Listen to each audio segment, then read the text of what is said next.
வணக்கம். இந்த நாளில் சின்ன சின்ன வெளிச்சங்களில் இன்னொரு புதிய சிந்தனையை தெரிந்து கொள்வோம். முகலாய மன்னர்களிலேயே மிகச்சிறந்த மன்னர் என்று கருதப்படுகிறவர் அக்பர். அக்பரை பற்றி பலமுறை நான் உங்களுக்கு சொல்லியிருக்கிறேன். பல்வேறு ஆற்றல்கள் உள்ள ஒரு ஆளுமை அக்பர்.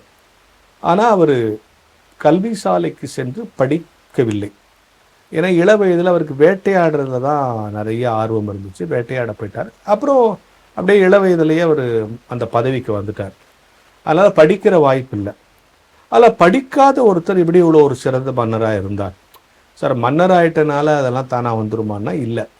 அவர் படிக்கலே தவிர படிப்பின் முக்கியத்துவத்தை உணர்ந்திருந்தார்.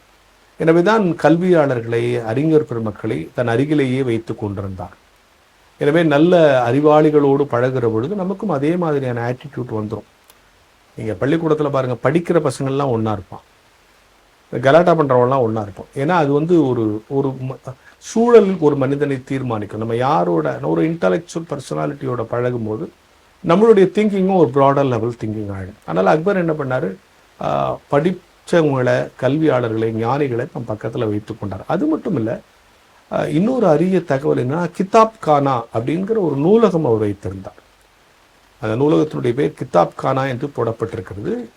அவர் ஒரு நூலகம் வைத்திருந்தார். அந்த நூலகத்தை அந்த காலத்தில் புத்தகம்லாம் கிடையாது, ஒரு 20,000 ஏடுகள் சேமித்து வைத்திருந்தார்.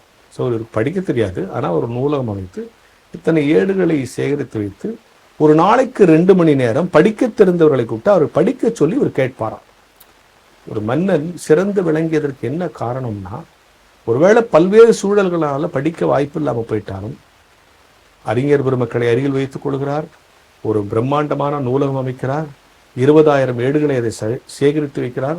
யாரோ படிக்கட்டும் இல்லாமல் அது இருக்கிற ஏடுகளை ஒரு நாளைக்கு 2 மணி நேரம் படிக்க தெரிந்தவர்களை படிக்க சொல்லி தினந்தோறும் கேட்கிறார்.